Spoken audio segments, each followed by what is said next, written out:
على سبيل المثال أعزائي المباوعين والمباوعات في الكون، يعني أنا لما يطلع بذهن واحد ويقول على هذا الزفت الفيروس، يقول اللهم احفظ المسلمين. ليش يحفظ المسلمين الله؟ ليش يحفظ؟ ليش ما تقول اللهم احفظ البشرية؟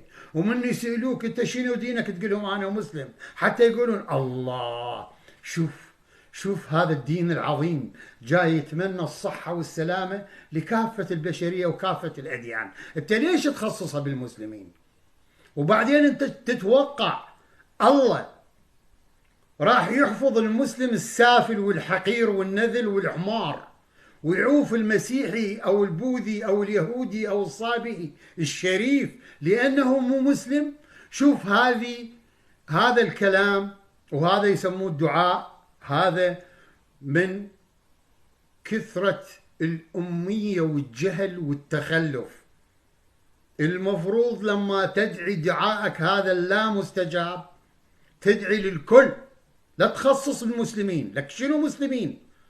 70% من المسلمين كلهم كذابين ومجرمين وسراق ولصوص، تدعي عليهم الله يحفظهم وما يحفظ البقية؟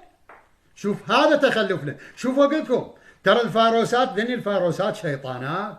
هذا الفيروس فيروس كورونا لما تسمع انت لما تقول هالشكل كلام طايح حظه، مثل خلقتك فيروس كورونا يجي عليك. فيروسات ذولي عندهم بلوتوث ويسمعون البشرية شي يتكلمون، وشكو واحد غبي ومغفل يروحون عليه. فحاولوا شوية تتطورون. هاي الكارثة اللي اجت علينا لأنه الطبيعة نفسها ملت وعجزت وجزعت من ثقافتكم الضحلة.